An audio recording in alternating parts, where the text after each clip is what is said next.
For all of my adult life, I have loved teaching people the Bible. But we've got to be honest, there are some real problems with the Bible. A lot of us love quoting verses and chapters like Psalm 23, the Lord is my shepherd. But there are also verses about blessed are those who dash their enemies' infants' heads against stones, horrible kind of violence. There are beautiful passages, the heavens declare the glory of God, the earth is God's handiwork. And then there are other passages that where God ostensibly commands genocide and slaughter of enemies. So I think one of our great challenges as we move forward is to learn how to deal with those problematic passages of the Bible in a creative and fresh and faithful and honest way. We're going to have to deal with issues of the Bible and science. This absurd and backwards and misguided debate of faith versus science, the Bible versus science, we've got to just put that behind us. We've got to understand that storytelling in the ancient world was a lot like theory making in the modern world. We make theories, and then we test the theories, and we improve the theories, we modify the theories. Sometimes a new theory comes along, and we've got to throw out an old theory. Something similar happens with stories. In the ancient world, people would tell stories, and over time they'd modify the stories. As soon as the story got written down, though, it really couldn't be modified anymore. So then you'd have to tell a new story, and often we have stories in deep tension with each other in the Bible. That's not a flaw. That's not a mistake. That's how learning and growth happened in the ancient world. For people to try to take those stories from the ancient world and absolutize them, it just shows a fundamental misunderstanding of how the Bible works and how the Bible needs to be used in today's world. We've got to deal with the Bible and science. We've got to deal with the Bible and violence.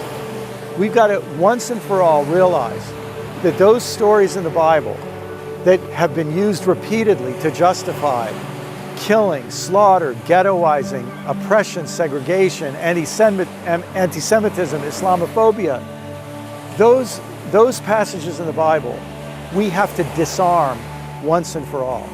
We have to make sure that no child is ever going to pick up one of those Bible passages like a loaded gun and use it to harm others. We've got to teach children what those stories did in their ancient culture.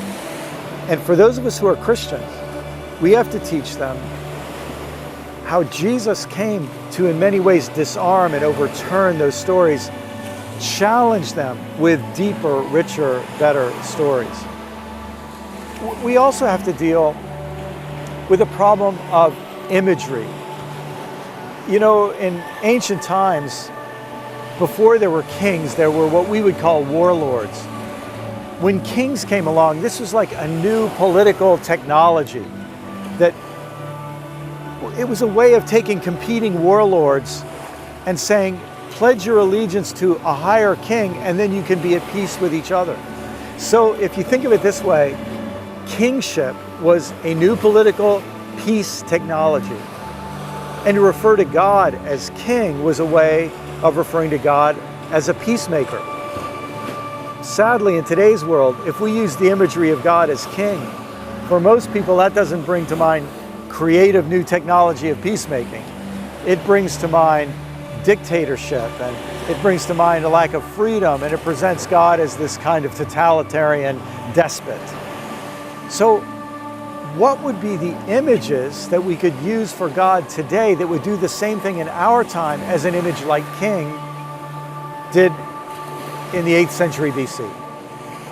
You even see Jesus playing with this, because if king was a primary model and image for God in Jesus' day, he begins to supplement that with a new image, the image of God as Father, much more oriented toward affection and familiarity, less oriented toward power and domination.